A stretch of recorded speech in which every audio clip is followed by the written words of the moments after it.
대문발이라는 생선입니다. 살아났어. 어쩌다 여기 와갖고 내가 회를 뜨고 있을까? 자막에 달아주세요. 이분의 직업은 선생님입니다. 이분의 직업은 선생님입니다. 횟집을 하지 않습니다. 예쁘게 어떤 척 할까요? 따로 보면 짠 어떤 척. 정신 차려. 아, MSG만 나는데요. 아니 배부른데 진짜 맛있어. 마이야르 된 고기에서 느껴지는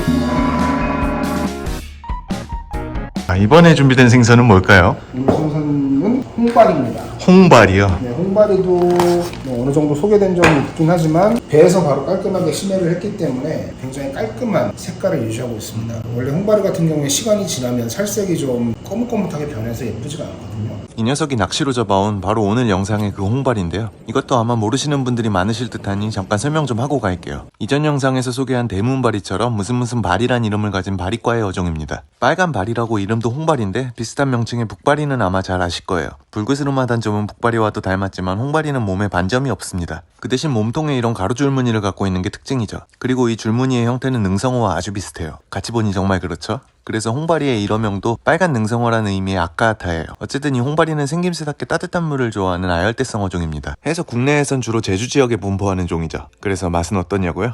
잠시만요. 직접 맛보고 알려드릴게요.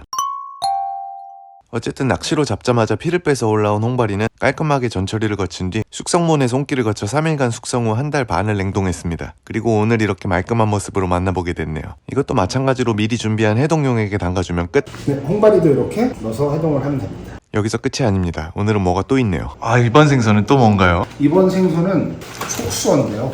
얘는 이제 금줄 촉수라고. 역시 낯선 생선이라 모르시는 분들이 많을 듯하니 이것도 그럼 간단하게 잠깐 소개하고 가겠습니다. 먼저 이게 금줄촉수란 녀석인데요. 이름이 참 특이하죠. 이 촉수란 이름은 네 맞습니다. 바로 이 촉수를 뜻합니다. 대신 얘네들의 촉수는 이렇게 아주 귀여운 수염 같은 형태죠. 이걸로 모래바닥을 헤집고 다니면서 작은 먹이를 잡아먹고 사는 녀석들입니다. 따뜻한 남쪽 바다에서 무리를 이루어 살아가는 아이들로 역시 국내에선 남해안과 제주 지역이 서식지입니다. 참고로 촉수과에도 비슷한 여러 종이 있는데 그중 금줄촉수가 크기도 큰 편이고 맛도 좋다고 알려져 있습니다. 그리고 이 촉수과 생선들은 아주 독특한 맛과 향을 갖고 있는데요. 이건 뒤에서 다시 설명할게요. 금줄촉수 역시 해동용액에 담가줍니다. 또 이 빙결 기술이 굉장히 요긴한 점이 있는데 변질 없이 장기 보관이 가능하기 때문에 촬영 일정 맞추기도 편합니다.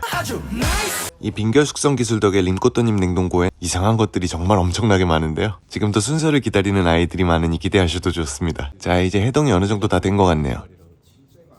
오늘도 어김없이 그분이 나타나셨습니다. 어쩌다 여기 와갖고 내가 회를 뜨고 있을까? 이제 안 나오면 섭섭할 성민식당님입니다. 겨드랑이 들고 그리고 오늘도 생선과 소통하고 계십니다. 이런 데를 깨끗하게 해줘야 돼요. 여기 칼이 들어가니까 여기에 비늘이 남으면 회 뜨시는 분한테 혼나요. 오늘 회는 누가? 저요.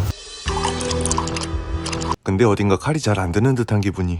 이 되게 좋은 칼인데 이 칼이 잘 안 들어요. 그래갖고 제가 급할 때 막 바쁘게 썰다가 뭔가 이게 잘 안 짜지는 게 있어갖고 칼로 이렇게 꽉 눌렀는데 느낌이 이상해서 봤더니 이게 칼등이 아니라 칼날인 거야. 근데 손이 안 다쳐. 칼 무뎌갖고 그래갖고 지금 비늘을 굉장히 깔끔하게 안전하게 칠 수 있다.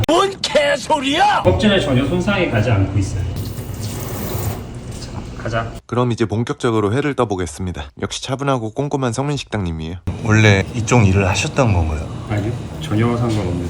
요리는 정말 취미로? 네, 취미로만 하고 있어요. 단순 취미라고 하기에는 생선 다루는 솜씨가 정말 수준급이죠. 생각보다 되게 좋은데요? 이게 냉동이 아닌데? 그리고 생선은 역시나 전혀 냉동 같지 않다고 합니다. 물은 느낌은 없고요. 전혀요. 숙성돼서 약간 찰진 느낌? 오씨, 뼈 엄청 단단하네. 작아도 발이라고 뼈는 아주 억셉니다. 이렇게 우선 한쪽 면은 포를 다 떴네요. 살 진짜 조금 나옵니다. 노동하는 보람이 좀 없네요. 바리카가 대가리가 커서 원래 수율이 좀 많이 떨어지긴 하죠. 어떻게 근데 이게 하루에 2마리가 같이 잡혔대요? 앞서 소개한 대문바리와 이 홍바리는 같은 날 잡혔거든요. 한 마리도 드문데 이런 특이한 놈 2마리가 같이 잡혔답니다. 근데 이게 단순한 우연의 일치는 아닌 듯해요. 이 두 종의 서식 조건이 거의 동일한 것 같더라고요. 왜 그렇게 느꼈냐면 얘네는 국내 자료가 너무 부족해서 예전에 일본 쪽 자료를 많이 리서치했는데 오오모나타를 찾다 보면 꼭 아카하타가 같이 나오고 아카하타를 검색하면 꼭 오오모나타가 같이 나와요. 조가 사진을 보면 거의 세트 메뉴, 영혼의 단짝입니다. 포인트가 이렇게 겹치니 이번 일도 그저 우연은 아닌 듯하죠. 다시 손질 현장으로 돌아와서 이번에는 포를 뜬 필렛의 갈비뼈를 조심스레 제거해줍니다. 다음은 껍질을 벗길 차례인데 하나는 껍질 날리고 하나는 말씀하고 비교해보면 좋을 것 같아서요. 이번에도 많은 껍질을 붙여보기로 합니다. 이런 거 좋죠. 약간 후회중이네요. 둘 다 마스크 한다고 할 걸. 그리고 긴장되는 순간입니다. 제가 사서 이분의 직업은 선생님입니다. 다시 말씀드리지만 횟집을 하지 않습니다. 또한 식당도 하지 않습니다. 칼빈 제가 해드릴까요? 여기까지만 한번 해보겠습니다. 망해야 재밌지 않겠습니까? 하지만 기대와는 다르게 아주 깔끔하게 벗겨냈습니다. 이렇게 기본 손질은 다 끝났네요. 마지막으로 다시 한번 잔열 수분을 제거해줍니다. 이어서 다음은 금줄 촉수 차례입니다. 해동이 다 됐네요. 비주얼이 아주 좋습니다. 이거 잘 녹이면 헤엄치겠는데요? 특유의 붉은색이 해동 후에도 굉장히 선명하게 남아있는데요. 생선 맛은 그대로 유지를 하되 색만 좀 예쁘게 톤업하는 작업을 이제 해동하면서 지금 하는 거죠. 좀 더 살아있는 느낌으로 좀 깔끔한 느낌. 컬러가 유지가 되는 게 아니라 톤업이 된다는 말씀이시죠? 그렇죠. 그냥 해동하면 저거보다는 아무래도 톤이 좀 다운되죠. 역시 우리는 과학이군요. 그래서 제가 못합니다. 사람으로 따지자면 사인이 중요한 것 같아. 왜 죽었냐? 그래서 질식사가 제일 안 좋고 얘는 지금 사망 원인이 어디야? 측두부인가? 찔렸으니까 열상이죠. 네, 열상에 의해서 사망하신 거죠. 이러면은 회로 먹기는 아주 좋다. 손질 전 다시 한번 물기를 제거해줍니다. 그나저나 이놈 정말 보면 볼수록 비단잉어를 닮았네요. 비늘 모양도 그렇고 진짜 잉어같이 생겼네요. 예. 촉수가 치고 좀 크죠. 노량진에 있는 것보다 2배 사이즈 나와요. 그리고 비늘 친 사람을 잡아가야 됩니다. 비늘 친 사람? 일부러 남겨뒀습니다. 비늘 모양은 아셔야 비늘이 진짜 커요. 이걸 보여주시기 위해. 그럼요. 거의 사람 엄지손톱만 합니다. 사이즈. 이제 등치에 비해서 비늘이 엄청 크네. 조그만 생선이. 다시 손질 장면으로 돌아와서 지루한 방지 차원에서 잠깐 빠른 배속으로 갈게요. 근데 이 금줄 촉수는 구해주신 분께서 한 가지 당부한 게 있습니다. 보내주신 분이 제발 구워 먹으라고 이렇게 제발 구워 먹으라고 그렇게 막 절대 회로 드시지 말아요. 이제 또 절대 안 된다고 하면 또 해보고 싶어지면. 사장님이 악플 다시는 거 아닐까요? 해먹지 말라고 했는데 굳이 이걸 또 해먹었냐고. 죄송하지만 이미 어쩔 수 없습니다. 모여서는 안 될 3명이 모여버려서 이미 답이 없습니다. 앞으로도 말 안 들을 것 같은 느낌이에요. 이 코너는 우리가 쉽게 만나보기 어려운 특이하고 희귀한 생선들을 직접 구해서 손질하고 맛보는 코너입니다. 아직도 뒤에 순서를 기다리는 아이들이 많습니다. 그러니 지금 바로 구독과 좋아요를 눌러주세요. 다른 데서 볼 수 없던 재밌는 볼거리를 전해드리겠습니다. 얘는 육질이 칼 들어가는 느낌은 좀 어때요? 확실히 바리과보다는 좀 부드러워요. 비슷한 어종 중에 뭐가 있을까? 벤자리가 벤자리? 좀 비슷한 것 같아요. 일본 애들은 요것도 히비키로 많이 먹더라고요. 아 그래요? 반가운 말씀이죠. 제가 사서 구워서 먹으라고 한 것도 아마 랍스터 맛 난다고 하잖아요. 왜? 네, 촉수류는 열을 가하면 마치 갑각류 같은 맛과 향을 냅니다. 정말 독특한 생선이죠. 이 껍질 밑에 불그스름한 부분이 특이한 풍미를 갖고 있거든요. 그래서 되려 호불호가 갈리긴 합니다. 색이 나쁘지 않네요. 네. 색이 예쁜데요? 근데 흑감으로 쓸 수 있으니까 미디움에서 미디움 열로 하면 될 것 같습니다. 금줄 촉수도 잔여 수분을 제거하며 손질을 마쳤습니다. 이제 그럼 예쁘게 썰어 담는 일만 남았네요. 먼저 이건 껍질을 벗겨낸 홍발입니다. 살결이 티 없이 아주 뽀얗네요. 다음은 껍질을 살짝 구운 부분이고요. 작은 녀석이라 그런지 앞서 손질한 대문바리에 비해 껍질이 부드러워 보입니다. 그리고 이번엔 껍질을 벗겨낸 금줄 촉수고요. 귓가에 그 사장님이 만류하는 게 막 들리는데.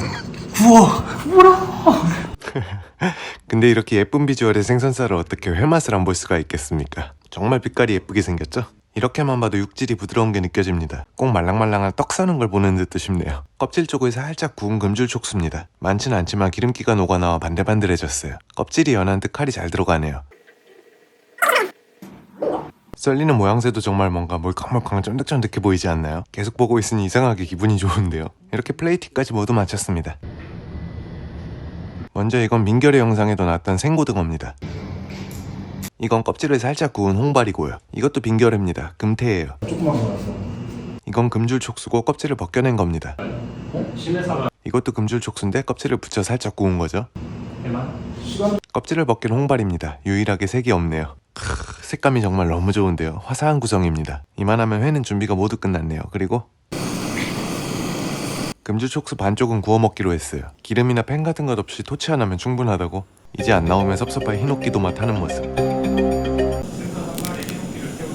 뒤집어서 반대쪽도 구워줘야죠. 금태만큼은 아니지만 껍질 밑에 기름이 올라오는 게 보이네요. 여기에 뿌리는 가루는 생선용 시즈닝입니다. 쉽게 타기 때문에 짧게 확 구워줍니다. 반대쪽도 마찬가지로 반복. 굽기가 끝났습니다. 차는 못 사도 칼은 산다. 포르쉐입니다. 칼이 특이하게 생겼죠? 포르쉐 크로마 나이프입니다. 칼이 안 좋아요. 칼 좀 빌려주세요. 포르쉐입니다. 결국 상당히 원시적인 방식으로 완성됐습니다. 이는 극도의 자연스러움을 표방하는 내추럴리즘 플레이팅. 어쨌든 구이부터 맛해봅니다. 과연 금줄촉수 맛은? 어차피 회로 먹을 수 있던 컨디션이라 촉촉하게 구웠어요. 고기로 치면 미디엄 굽기쯤 되겠네요. 우선 향은 정말 새우구이 비슷한데요. 맛있네. 진짜 각각류 맛이 나네요. 이래서 뿌어지는 느낌도 새우살 비슷해요. 그러네. 입에 들어오는 순간 향이 터지네요. 일반적인 생선에서 느껴보지 못한 향이에요. 조금 호불호가 있다 향 때문에라고 하는데 깡류를 좋아한다면 기본적으로 크게 호불호는 없을 것 같은데. 맛살 먹는 것 같아요. 약간 좀 크래미 느낌도 있네요. 맞아요. 육질이 무척 부드러운데도 통통 튀는 탄력이 있습니다. 재밌는 게 그러다 보니 식감도 새우와 비슷하게 느껴지는 구석이 있어요. 낯선 향미에 호불호가 있다지만 전 역시나 호입니다. 쪽수가 생선들은 노량진에도 종종 나올 때가 있습니다. 갑각류 좋아하시는 분들은 이런 녀석들이 보일 때 한번 사다가 구워 드셔보시면 재밌을 거예요. 다음에 매니저도 먹여봐야겠네요. 그럼 이제 메인인 회를 맛보겠습니다. 촉수를 그럼 제가 한번 초장에 찍어서 과연 회 빌런의 금주촉수 회맛 평가는? 구워 먹어야 합니다. 드셔보시죠. 뭔가 막 그런 희귀요정을 기대할 만한 맛이나 향은 없는 것 같아요. 저는 정석적으로 먹어볼게요. 베스트 리뷰어 성민식당님의 평은 과연? 성대? 자버류가 갖고 있는 약간 밍밍한 듯한 느낌 있잖아요. 저 느낌에는 성대 같은 느낌. 저도 한 점 먹어봤습니다. 단맛은 어느 정도 있는데 잘해요. 네. 성대 비슷하네. 네, 그죠. 근데 확실히 먹어보기 전에 기대할 수 있는 게 있잖아요. 그런 걸 감안하면은 사실 굽는 게 더 맛있는 것 같긴 해요. 이 생선의 특징, 개성 그걸 가장 잘 살려주는 게. 구웠을 때는 좋은 향이 날로 먹었을 때는 그렇게 막 맛있는 느낌은 안 나네요. 확실히 열이 들어가야지 좀 향이 살아나는 것 같네요. 얘가 금출촉수 구운 거. 네, 이번엔 껍질 붙여 구운 금주촉수입니다. 진짜 그냥 새우. 그 타이거 새우 구웠을 때 맛. 이 새우 맛이 나는 부분은 셋 모두의 공통된 의견이었네요. 그리고 이 풍미는 열이 가해져야 증폭되고 다른 생선과의 확실한 차별점이 됩니다. 어차피 이런 생선을 드셔보시려는 분들은 평범한 맛을 기대하시진 않을 테니 회로 드실 땐 껍질을 살짝 구워 특유의 풍미를 느껴보시길 바랍니다. 이어서 다음은 홍발입니다. 육색이 정말 깨끗하죠? 모양만으론 북발이와 다른 점을 모르겠네요. 근데 보시다시피 작은 놈이 기름기가 제법입니다. 기대되네요. 간장만 살짝 찍어서 맛을 봤습니다. 얘는 진짜 맛있다. 껍질 있는 것도 괜찮아요. 식감이 진짜 재밌네요. 우선 이에서 튕기는 듯한 단단한 식감이 재밌습니다. 뱅에돔 먹었을 때 부드러운데 탱탱한 느낌. 겉은 이가 들어가는 것 같은데 속 안에서 약간 통통 튀는. 탱글탱글거리는 느낌이 있네요. 그리고 숙성을 거치며 단맛이 아주 진해졌는데 이게 북발이의 그것보다 진하다는 생각이 드네요. 이번엔 껍질을 붙인 쪽입니다. 우선 오렌지색 껍질의 비주얼이 아주 색다르네요. 작은 녀석이라 껍질도 아주 얇아 보이죠? 이건 또 어떤 맛과 식감을 낼지. 처음에는 무슨 맛인가 했는데 씹을수록 뒷맛이 치고 나오네요. 점점. 공발이 큰 거는 훨씬 맛있겠네. 껍질이 크게 이물감이 없으면서 쫀득한 식감을 냅니다. 껍데기 색깔은 진짜 예쁜데. 그죠? 관상어 먹는 느낌 생긴 것만 보면. 어쨌든 아주 맛있었네요. 자꾸만 손이 가는 생선이었습니다. 홍발이는 홍콩에서였나? 먹어본 적이 있는데 튀김으로 화로를 튀겼어요 그냥. 화로를요? 네. 거의 찜도 화로 그쪽 나라, 그쵸?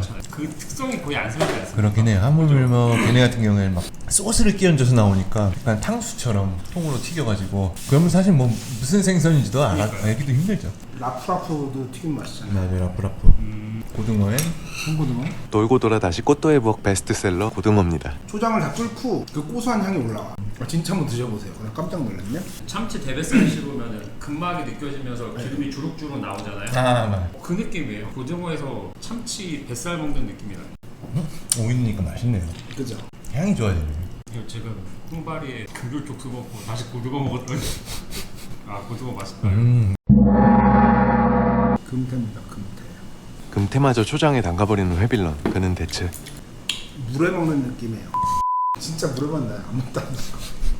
얼마 전에 그 앞가물에 한번 소개했었는데 무슨 맛인가요? 금태가 물에 들어가면. 눈 볼 때 물의 맛이요? 허나 그렇다고 해도 눈볼 때는 눈볼 때죠. 작은 것들을 쓰지만 살의 감칠맛은 좋습니다. 자, 이렇게 오늘도 특이한 생선들을 손질하고 맛보는 즐거운 시간이었습니다. 아무래도 평소 쉽게 접하기 어려운 생선들이라서 그런지 더 재밌었네요. 앞으로도 시리즈는 계속되니 많은 관심 부탁드립니다. 그럼 오늘도 영상이 도움이 되었다면 구독과 좋아요 부탁드리며 마치겠습니다. 링꼬또님, 성민식당님도 수고 많으셨습니다. 시청해주셔서 감사합니다.